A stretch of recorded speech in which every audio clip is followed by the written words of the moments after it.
Bienvenidos, queridos milagronautas, a Explorando un curso de milagros con Moss, el espacio donde recordamos que los milagros no se aprenden, se permiten. Y fíjate qué gran manera de empezar, porque la exploración profunda que vamos a hacer hoy, no es cualquier cosa. No, para nada. Es que hoy tenemos una misión bien clara. No nos vamos a quedar en lo superficial ni en las típicas frases bonitas de calendario, ¿verdad? Claro, no. Hoy vamos a desmenuzar qué es realmente un curso de milagros. Exacto. Su psicología, que es súper radical, sus orígenes, que, bueno, tienen sus claroscuros, y hasta estas acusaciones pesadas de sectarismo que hay por ahí. Sí, y lo más importante, cómo se aplica toda esta, digamos, maquinaria mental a la vida diaria.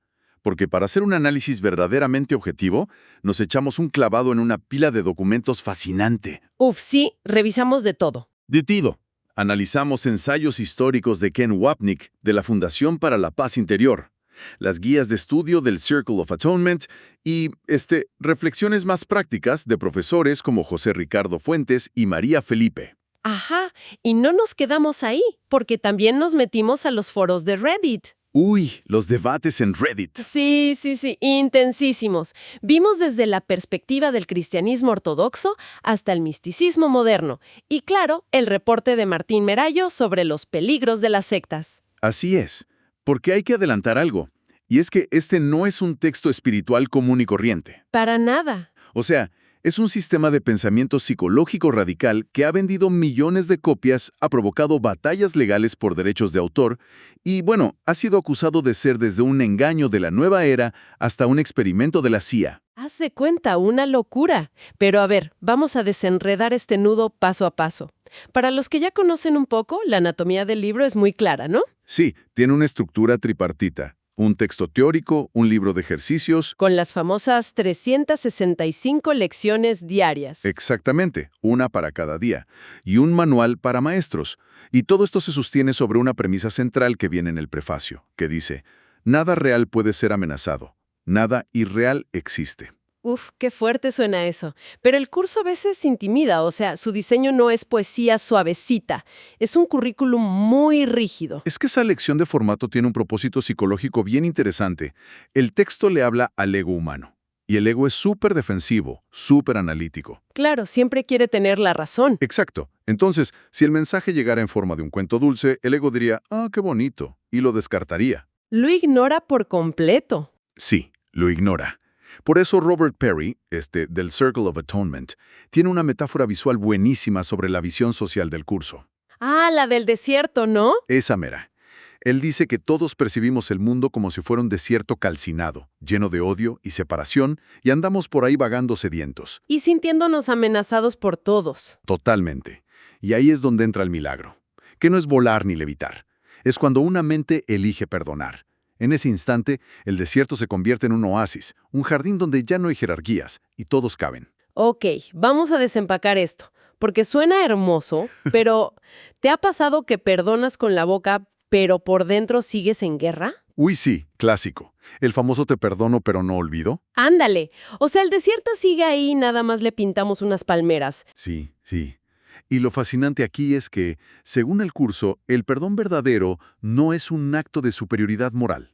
O sea, no es yo soy tan espiritual que te perdono tu terrible pecado. Para nada, porque eso es puro ego. El texto dice que el perdón es reconocer que la ofensa, como viene del ego y del miedo, pues en realidad es una ilusión. Básicamente es darte cuenta de que no hay nada que perdonar en la eternidad. Exacto. Es desmantelar la idea de que el ataque fue real. Y eso, estoy segura de que a todos nos cuesta trabajo.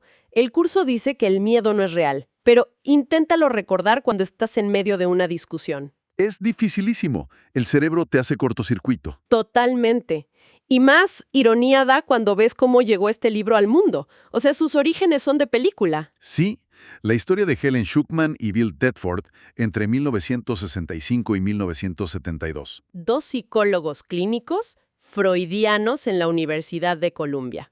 Súper académicos y escépticos. Y tenían una relación laboral, pues, bastante tóxica, la verdad. Muy tensa, sí. Hasta que Helen empieza a escuchar esta voz. Una voz interior que ella identificó como Jesús y ella tomaba las notas en taquigrafía y Bill las pasaba a máquina. Pero a ver, Helen peleaba muchísimo con el texto, dudaba todo el tiempo.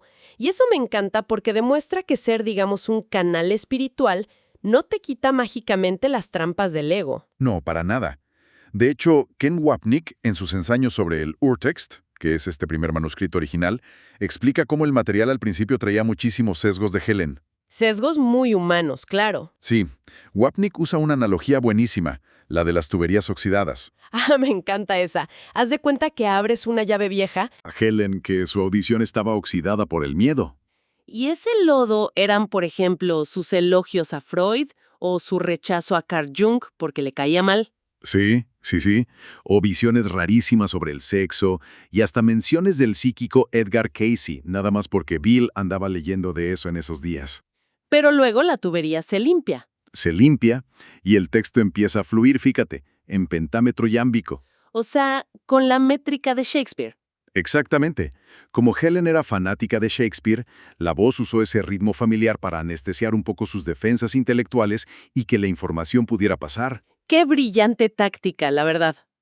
Pero luego, a ver, hablemos del drama legal. Uy, el famoso litigio. Porque años después, este mismo Urtext fue sacado ilegalmente de la Biblioteca del Congreso de Estados Unidos. Sí, por un grupo llamado Endeavor Academy. Y lo filtraron.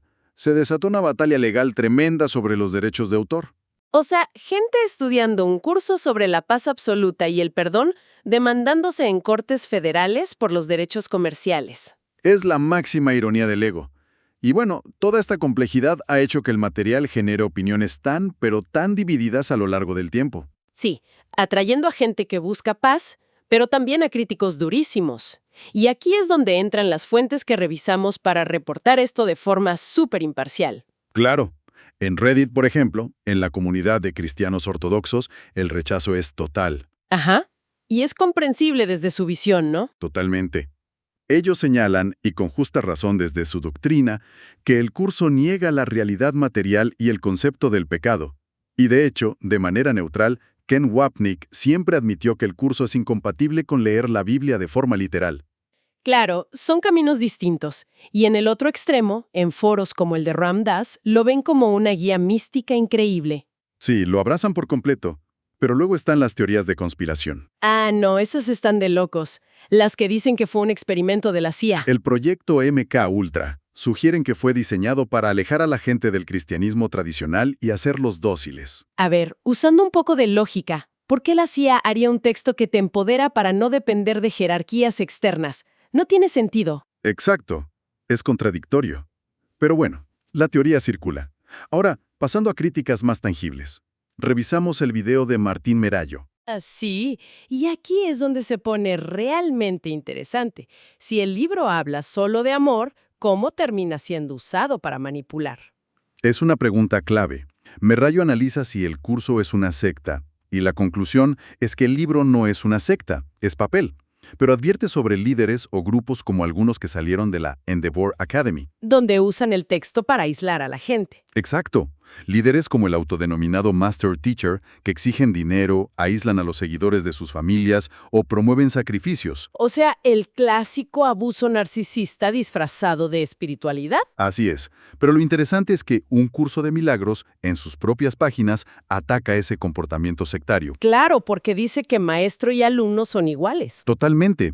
Dice que creer que alguien sabe más es una falsa curación.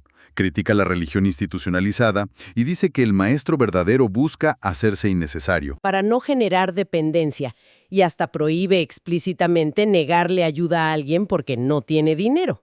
Todo lo que hace una secta va punto por punto en contra del propio texto. Entonces, dejando atrás todo este ruido de demandas y falsos gurús, ¿cómo se ve esto en el día a día para quienes nos escuchan?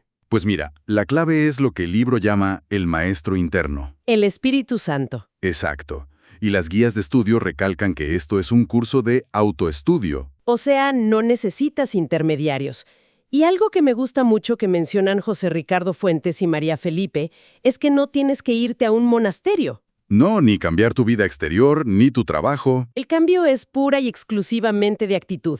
De hecho, cuando el curso dice no hay grados de dificultad en los milagros, nos invita a ver que perdonar una traición o un mal comentario en redes es en realidad el mismo proceso interno, soltar la interpretación y recordar el amor.